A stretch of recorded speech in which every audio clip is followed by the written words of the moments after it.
Dulu waktu saya masih muda, ya, masih lebih muda daripada sekarang, saya pernah percaya bahwa setiap orang lahir dengan tanda tanyanya masing-masing. Sesuatu yang selalu memanggil dalam diri kita, dan itu yang akan menjadi api dan membakar nyala api kehidupan dalam hati kita, menggerakkan langkah kaki kita, menggerakkan ayunan tangan kita, dan semoga membuat kita menjalani hidup yang terus lebih baik.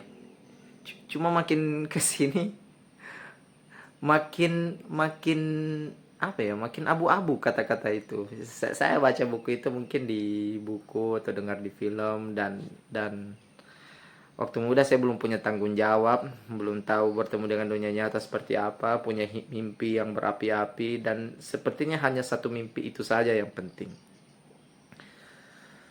Kalau saya ditanya lagi, apakah ada api seperti itu dalam hidup saya? Apakah memang manusia memiliki satu panggilan penting dalam hidup? Bukunya Simon Stolzow, The Good Enough Job, yang warna kuning itu, tunggu saya ambil dulu ya. Ya, ini The Good Enough Job, merebut kembali kehidupan dari pekerjaan. Ada sedikit panduan dalam buku ini yang sempat menyinggung itu juga. Di sini diceritakan ada seseorang yang waktu kecil dia merasa sangat terbantu, sangat terbantu sama seorang librarian, penjaga perpustakaan, sehingga dia mau menjadi librarian, dia mau menjadi penjaga perpustakaan, dan dia mengejar mimpi itu.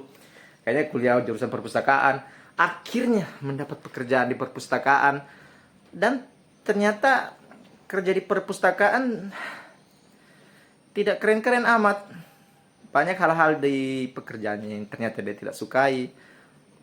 Justru misalnya ya, bagian yang dia sukai dari perpustakaan itu yang membuat dia sangat senang itu kan karena dulu dia merasa terbantu sama petugas perpustakaan itu kan.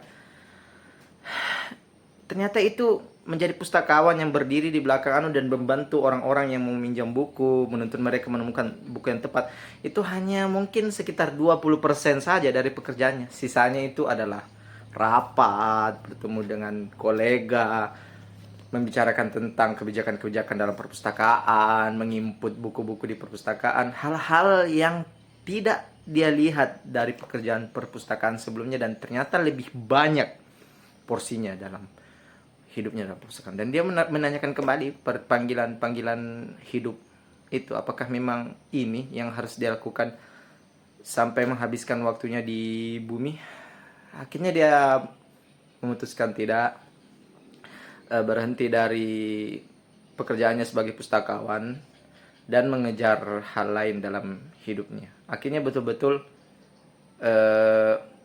dia merasa tanpa jadi pustakawan pun bisa membantu orang untuk menemukan buku yang baik, membantu orang belajar dengan baik. Lupa saya akhirnya dia jadi apa. Pokoknya ternyata panggilan hidup yang awalnya dia kira sakral itu sudah tidak sesakral itu lagi dalam kesadarannya. Bagaimana dengan saya? Bagaimana dengan kita? Bagaimana dengan kamu? Terus berjalan. Karena kan kita tidak tahu ketika bertemu dengan, oh ini nih harus saya kejar saja sampai habis. Oh ternyata bukan. Ketemu yang lain, kejar lagi. Mungkin apa yang kau lakukan terus berubah-ubah, tapi kamu tidak. Kau tidak berubah. Kau hanya jadi lebih baik. Kau bertambah kebijakanmu, kau bertambah pengalamanmu, dan semoga kau bertemu dengan panggilan yang lebih baik. Ya.